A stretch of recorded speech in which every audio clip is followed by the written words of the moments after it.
मैं हूँ डॉक्टर ज्ञान, पौधों का डॉक्टर। मैं जानता हूँ आप सब अपनी फसल को लेकर काफी चिंतित हैं और इसीलिए मैं यहाँ आपकी मदद करने आया हूँ।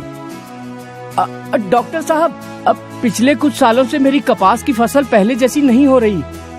बहुत उपाय किए पर सभी रस चूषक कीट खत्म ही नहीं होते। अब इसके लिए क्या इलाज करूं, कुछ समझ में नहीं आ रहा। सही इलाज के लिए पहले बीमारी के असली कारण को समझना जरूरी है। सारे रस चूषक कीट एक समान नहीं होते। इनमें से कुछ कीटों का नुकसान करने का तरीका अलग होता है, इसीलिए इन्हें एक जैसे कीटनाशक के इस्तेमाल से खत्म नहीं किया जा सकता।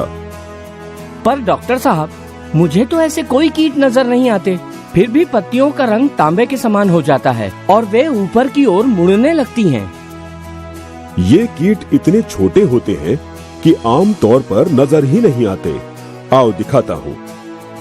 ये हैं तुम्हारे छुपे हुए दुश्मन, थ्रिप्स। थ्रिप्स? हाँ, थ्रिप्स सभी कीटों में सबसे अलग। ये पत्तियों की निचली सतह को कुरेद कर उनकी सारी ताकत चूस लेते हैं। साधारण कीटनाशक सतहों पर न होने के कारण इन पर अपना प्रभाव नहीं छोड़ पाते। तो क्या इसका कोई उपाय नहीं? उपाय है। हमें एक ऐसा कीटनाशक चाहिए जो पत्तियों की ऊपरी और निचली दोनों सतहों की रक्षा कर सके। कौन सा है ऐसा कीटनाशक? सेल्क्रॉन। सेल्क्रॉन? हाँ, सेल्क्रॉन सदियों से हमारे एक्सेल क्रॉप केयर का भरोसेमंद प्रोडक्ट। लेकिन ये काम कैसे करता है?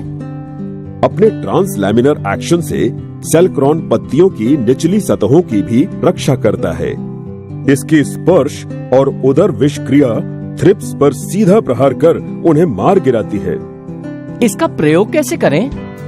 बेहतर परिणामों के लिए 400 मिलीलीटर सेल्क्रॉन 150 से 200 लीटर पानी के साथ मिलाकर 1 एकड़ में छिड़काव करें।